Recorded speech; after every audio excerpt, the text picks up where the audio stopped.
Thank you. Hi, my name is Nalleli, and my topic today is credit card offers for college students. And my major claim is credit card offers towards young college students are easily accessible to them. Companies are targeting younger and younger students every year, and they really actually don't need large amounts of credit lines.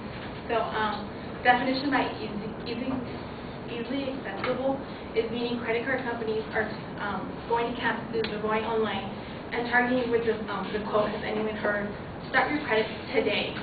I've heard it so many times. They catch you by freebies, free pizza, free lunch. They give you frisbees, they give you notepads. And do we really honestly need that? For a trade for a credit card, a line of 100, 250, 1,000, 6,000, that's large amounts of money that college students do not know how to handle, at least in the point. So it leads me to my three secondary claims. My first one is credit card debt affects students' current and future education. This is quoted from USA and the National Endowment for Financial Education, NESE. 29% of students have decided to stop or put off their education. In most cases, students defer their education process. The pressure of debt for students becomes overwhelming and do not really focus on school. So instead of worrying about their communication class, they're worrying about how they'll pay their Bank of America card. From ages 18 to 29, the average is 60% feel financial pressure, and from the 60%, 30% feel they worry about their debt on a daily basis. 22% of students have taken jobs not as their interest of field from college, so only so they can pay their credit card loans. 26% have delayed buying a home. So when we finish college, our mind isn't set on to buy a home, it's more to pay off our student loans or our credit card debt. And students are, to save money, students are not saving money anymore. 55% of students are not saving in their retirement accounts like the 401k offered. And 40% don't put money in their savings on a regular basis. My second claim is credit card debt harms students' health. Students are unable to pay for quality health insurance, leading students to avoid medical attention when needed. So an example being, I sprained my ankle coming to class, so I missed class, but I'm too scared to go to the doctors because the doctors would give me a bill that I'm not able to pay. So it makes me scared to want to go to the doctor, so I avoid medical attention. More debt is added when emergency health care is needed. Inadequate funds to pay medical bills affect their ability to have more credit. Default on payments toward hospital rates, taxes payments for other students and other people as well. My third claim, I hope everybody realizes this date, February in 2010, is going to go effect of law that President Obama just recently signed on Friday, May 22nd, 2009. It's officially called the Credit Card Accountability, Responsibility, and Disclosure Act of 2009. Quoting President Barack Obama, he says, credit cards are a one-way street. It's easy to get into, but almost impossible to get out. Every year, Americans pay around $15 billion in penalty fees.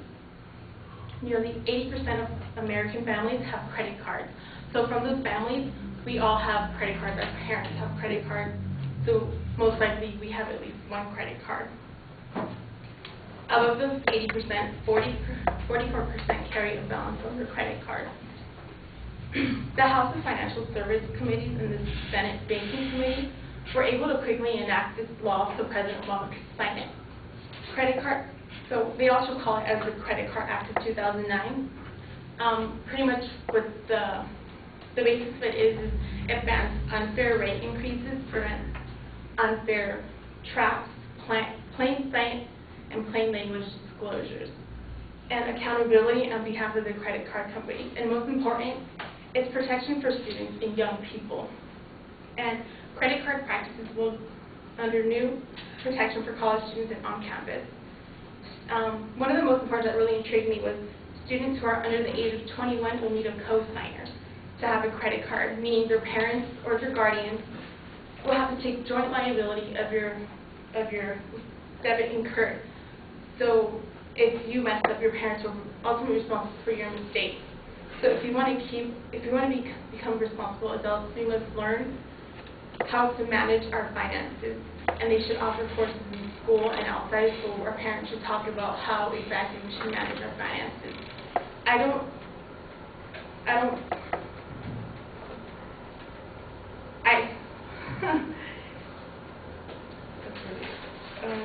But ultimately, college students do not need a $6,000 limit on credit cards. All we really need is more financial stability in schools, meaning we want more classes offered for us to teach us about this. So.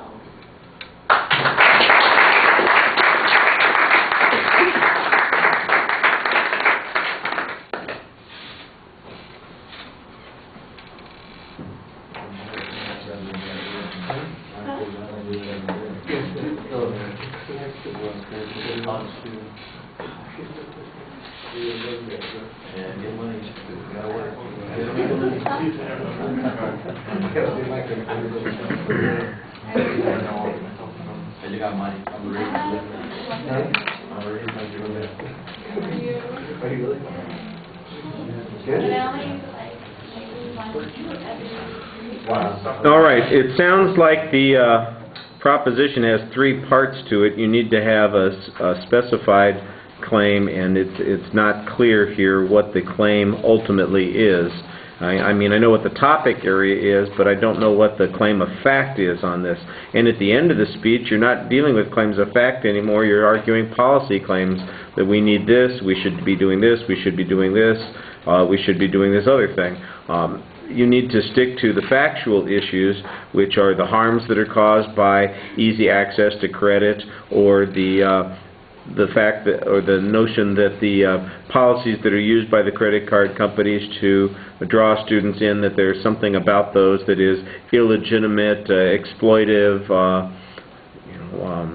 tricky, or something else. And I didn't think that that got developed very much. I mean, you mentioned basically that they give special offers, but they give special offers to people whenever they get credit cards. You get special offers for all kinds of things. Why is that an illegitimate tool to recruit people to take the, to take a credit card?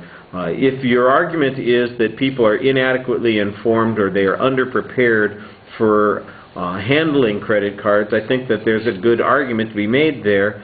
But then the argument is about why are they underprepared? Are they underprepared because the rules are too complex, because we don't teach this in the schools, because their parents don't teach them about those kinds of things? I think those are the kinds of things that would address an issue of fact on this.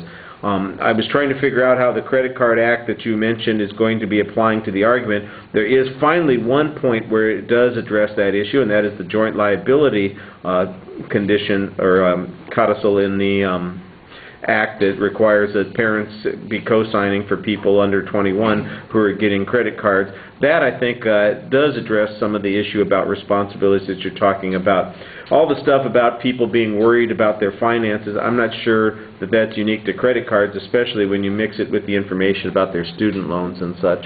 I mean, you know, your credit card debt's pretty bad, and I'm sure your percentage is going to be high, but you know, if you're getting out and you've got $6,000 in credit card debt, but you've got $43,000 in student loans, I'm sure the one that's keeping you up late at night is probably not the credit card debt.